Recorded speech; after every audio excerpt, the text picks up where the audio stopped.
Good afternoon. My name is Adam Olson. I am the MLA for Saanich North and the Islands, and you're watching episode number 31 of the Pubic Circle Live. I am sitting in a pretty dark house, actually.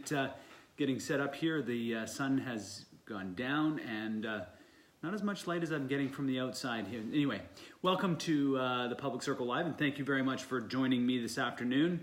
As you can see, I'm flying solo this afternoon. I don't have a guest, and wanted to just jump on Facebook Live here to talk a little bit about what was going on this past week in the legislature with various pieces of legislation in front of us. It's the last full week of the legislature before we head in to the holiday season break. December and January we'll have off before we get back into the legislature for the spring session in February. We have 2 more days next week, so 2 more days of debate on Monday and on Tuesday, which is good because there's still, 5 or 6 pieces of legislation or 5 or 6 bills which have yet to be debated and to completion. So there's still quite a bit of work to do before the end of this legislative session. And one of those bills is one that I think that British Columbians have been waiting for quite some time, and that is the bill that allows or enables the regulation of ride-hailing in our province. And for the past 5 or 6 years now, British Columbians have been waiting for ride-hailing. They've been waiting for an alternative to taxi cabs, an alternative that we've seen in jurisdictions around North America, indeed around the world. And in British Columbia, we have a unique regulatory framework, a unique structure here that has meant that largely services like Lyft and Uber have not been able to operate. And there's many others. There's some Made in BC options, which we've heard quite a bit about. They've not been able to operate in our province, and so now, for the first time in more than half a decade, we are able to at least debate a bill that is intended on bringing ride-hailing into the province. And I say that because there has been some criticism of the bill. There's been some criticism as to whether or not it will actually ride-hailing companies will actually come into the province. Some have suggested that this is an attempt by the government, by the BC NDP government, to bring ride-hailing in name only, but that to stifle it in regulation so that it in fact is not able to operate. One of the things that I'd say is we have supported past second reading. It's now in committee stage. The BC Green Caucus, Andrew Weaver, Sonia Firstnow, and I have supported the bill to committee stage.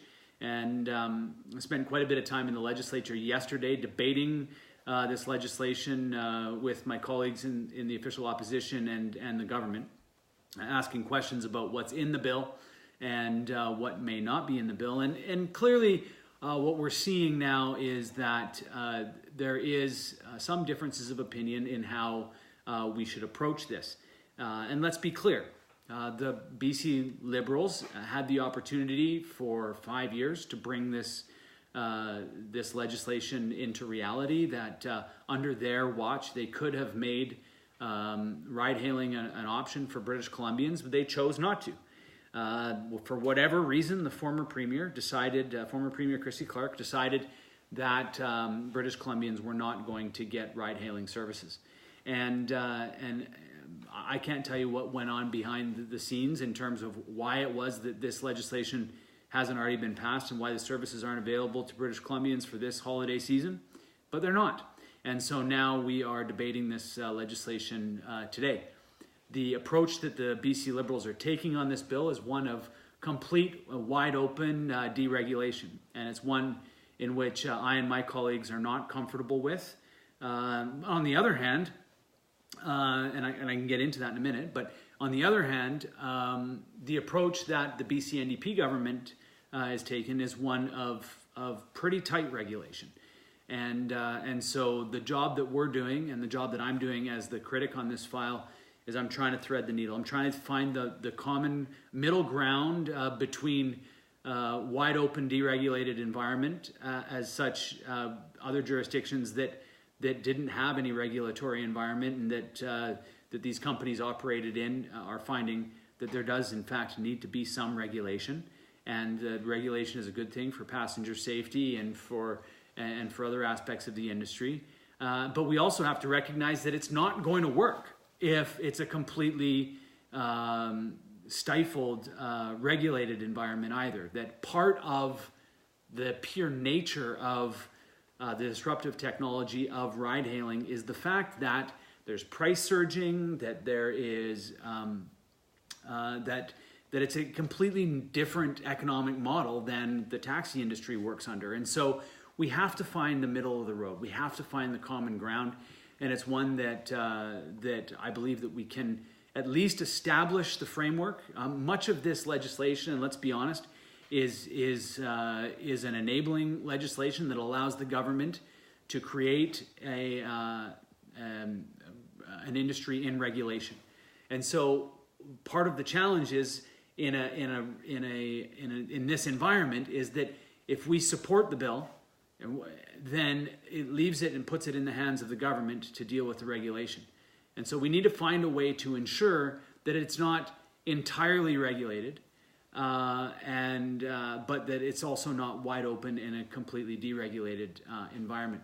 So we're finding that we're looking for the balance, we're working on it, and I think that it is important that this option be available to British Columbians, that the government does live up to its commitments to having ride-hailing in by 2019. They promised they would have it in by the end of 2017. We didn't see that. By 2018, we haven't seen that. We're not going to see it. So the government needs to deliver on this by 2019.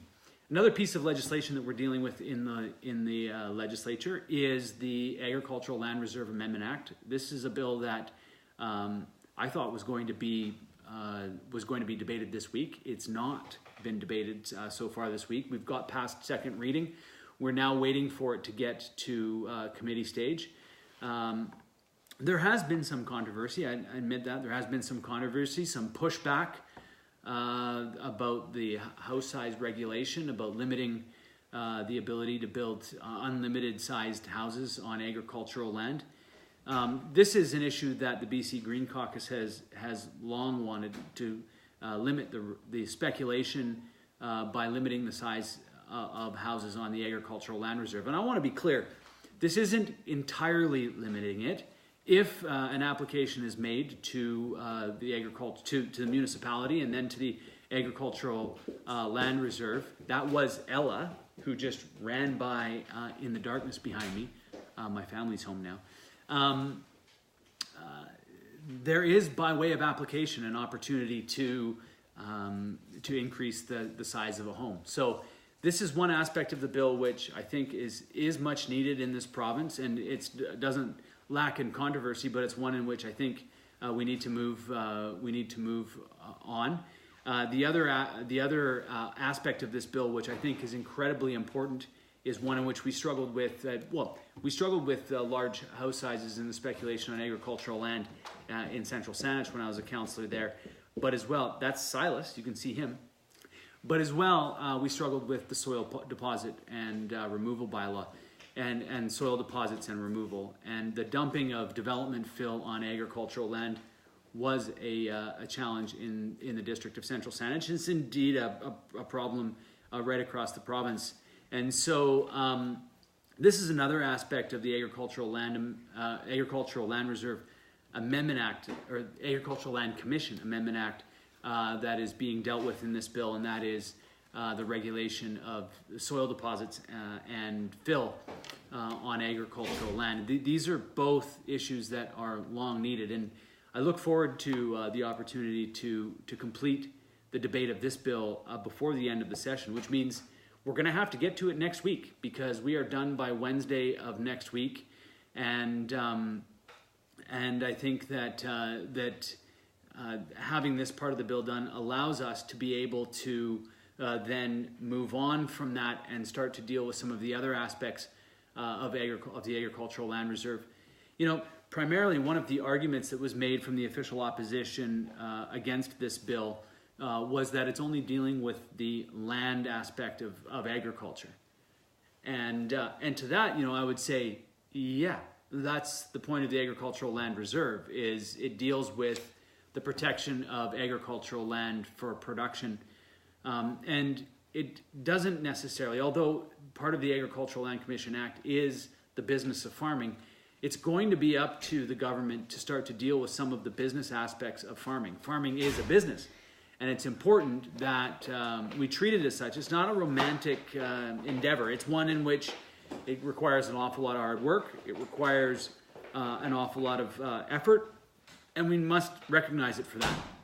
And so, as we've seen this week with the romaine lettuce issue, and I think it's E. coli that has contaminated basically all romaine lettuce, as we consolidate our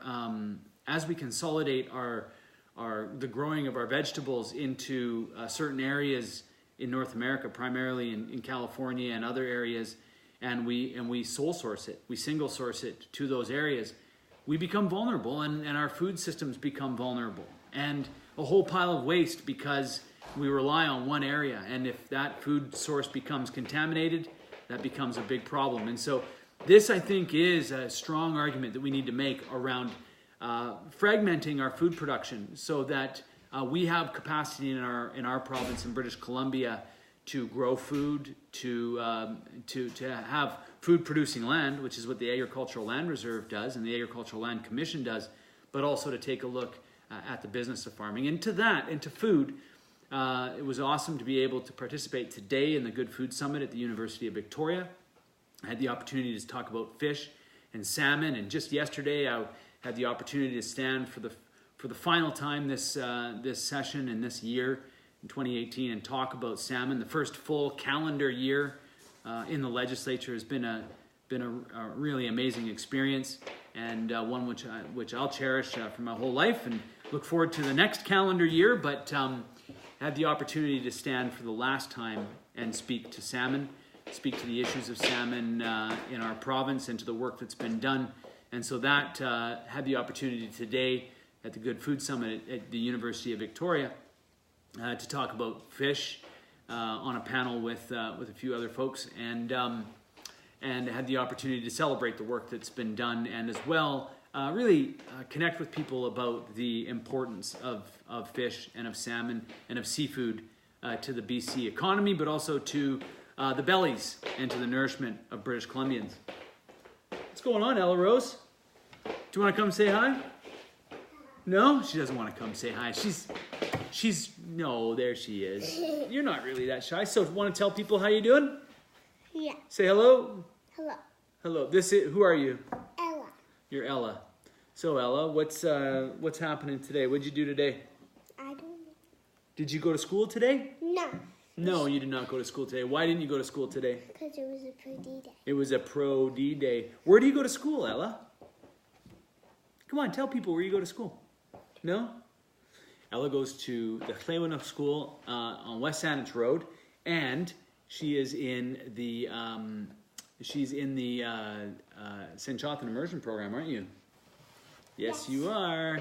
Anyway, so one final thing that I've done this week is participated with the Indigenous Law class, the UVic Indigenous Law program. I just got back from there, actually, and had the opportunity to have a conversation about Indigenous law, about my life and work in my life and work in the legislature, and just kind of drawing comparisons to the Indigenous law studies that they're doing and the law that I'm seeing and the law that we make in the BC legislature. So it has been a full week. It's been a full fall session, and I just want to be able to really cherish the opportunity and to raise my hands and thank the people who gave me the opportunity, the people of Saanich, North and the Islands, who gave me the opportunity who give me the opportunity to represent them in the legislature, to sit in the seat of Saanich, North and the Islands. It's been such an honor. And with that, I think I'm done for the day. Covered the ride-hailing bill, covered the ALR bill. It's pretty clear that my family is home now, so I want to honor that. And I want to honor all of the people that jumped on and watched. I guess Emily's probably watching from the car. Hello to Sarah Paul. Hello to Linda Brown. Hello to Nick Gilchrist. Hello to everybody that is that's watching this week's episode. Uncle Nick. Hello, Uncle Nick. Uncle Nick says, "Hi, Ella." And I think he just gave you a thumbs up. You should say, "Can you show me a heart?" Can you show me a heart? Can he show you a heart? Let's see. You might see it. It's going to be right there. Wait. No, he's not paying attention. Anyway, thanks a lot for jumping off.